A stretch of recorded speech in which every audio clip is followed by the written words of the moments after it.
Good evening, I'm Wilma, and here's what's happening on Verona tonight. Time for our top story. 17-year-old Romeo Montague and 13-year-old Juliet Capulet were both found this morning to be dead in her family's tomb. Romeo appeared to have been poisoned by an unknown formula, while Juliet is said to have died several days ago from a dagger to the chest. Juliet's death is being ruled as self-inflicted. The authorities are still trying to piece together exactly what happened at the tomb last night. At this point, we do know both deaths are being ruled as suicides. Juliet's soon-to-be husband, Paris, was also found dead outside the tomb. We now join our field reporter, Betty, at the scene.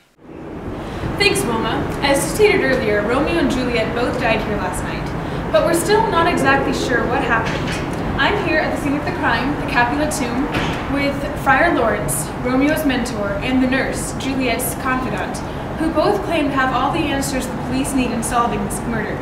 So, Friar, what happened here? Well, it's kind of a long story that happened a couple of days ago. Romeo and Juliet met at a party where they instantly fell in love. But because they're feuding families, they couldn't proclaim their love openly for each other.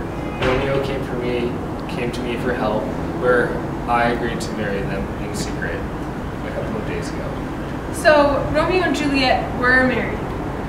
That's correct.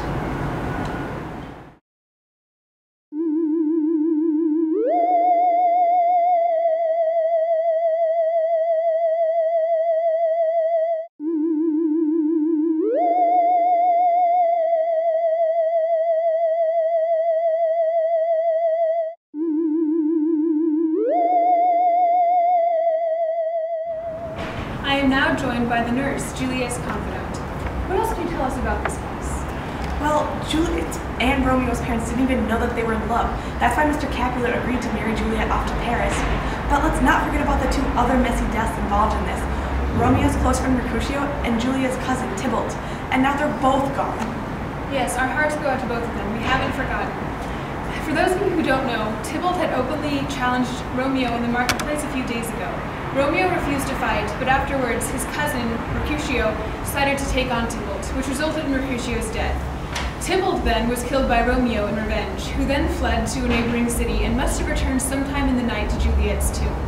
But how did Juliet come to appear dead in the first place?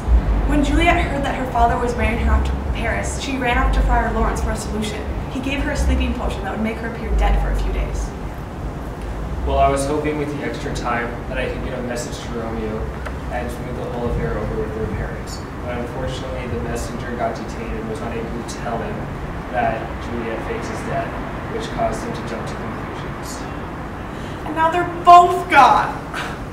Well, there you have it.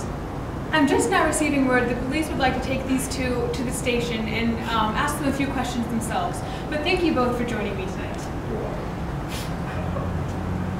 Back to you, Wilma. Thank you, Betty. Hopefully the police will get their answers soon, so we can now all understand the tragic events that happened in Verona last night. And to the Montagues and Capulets, our deepest sympathies go out to you for your loss.